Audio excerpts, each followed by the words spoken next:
ഒരു വീട്ടിൽ എത്ര കിലോ വാട്ടിൻ്റെ സോളാർ സിസ്റ്റമാണ് വേണ്ടതെന്ന് നമുക്ക് എങ്ങനെ മനസ്സിലാക്കാൻ പറ്റും? തീർച്ചയായും ഇതൊരു ഇമ്പോർട്ടൻ്റ് ആയിട്ടുള്ള ക്വസ്റ്റ്യനാണ്.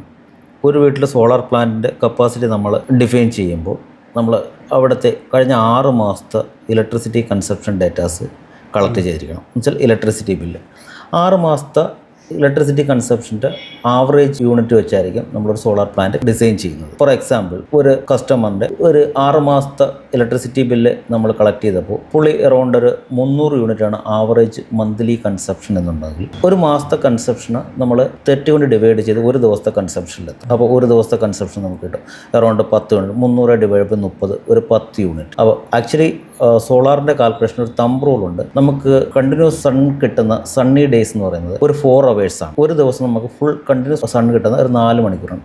അപ്പോൾ 1 കിലോ വാട്ട് സോളാർ പാനലിൽ നിന്ന് നമുക്ക് മാക്സിമം 4 യൂണിറ്റ് ആയിരിക്കും സോളാറിൻ്റെ ജനറേഷൻ വരുന്നത്. പക്ഷേ 4 മുതൽ 5 യൂണിറ്റ് 5-6 യൂണിറ്റ് വരെ കിട്ടുന്നുണ്ട്. പക്ഷേ നമുക്കൊരു ഡിസൈൻ സ്റ്റാൻഡേർഡിൽ എപ്പോഴും 4 യൂണിറ്റ് മാത്രമേ കൺസിഡർ ചെയ്യാൻ പറ്റുള്ളൂ. അപ്പോൾ ഒരു ദിവസത്തെ കൺസപ്ഷൻ ഡിവൈഡഡ് ബൈ 4, അതിൻ്റെ ആൻസർ ആയിരിക്കും എത്ര kilo watt solar plant install ചെയ്യണമെന്നുള്ളത്. അതനുസരിച്ചിട്ട് നോക്കിയിട്ട് വെക്കുന്നതായിരിക്കും ഏറ്റവും ബെറ്റർ അല്ലേ? പിന്നെ അതിനോടൊപ്പം നമ്മൾ ഫ്യൂച്ചറിലെ എക്സ്പാൻഷനെ കുറിച്ച് പ്ലാൻ ചെയ്യണം. അടുത്ത നിയർ ഫ്യൂച്ചറിൽ എക്യുപ്മെൻറ്റ്സ് അധികം വരാനുണ്ടോ, ഇലക്ട്രിക് വെഹിക്കിൾ എടുക്കുന്നുണ്ടോ, അപ്പോൾ അതെല്ലാം ഉടനെ എക്സ്പാൻഷൻ പ്ലാൻ ഉണ്ടെന്നുണ്ടെങ്കിൽ അതിനനുസരിച്ചുള്ള സിസ്റ്റം ഇൻസ്റ്റാൾ ചെയ്യുന്നതാണ് ബെറ്റർ.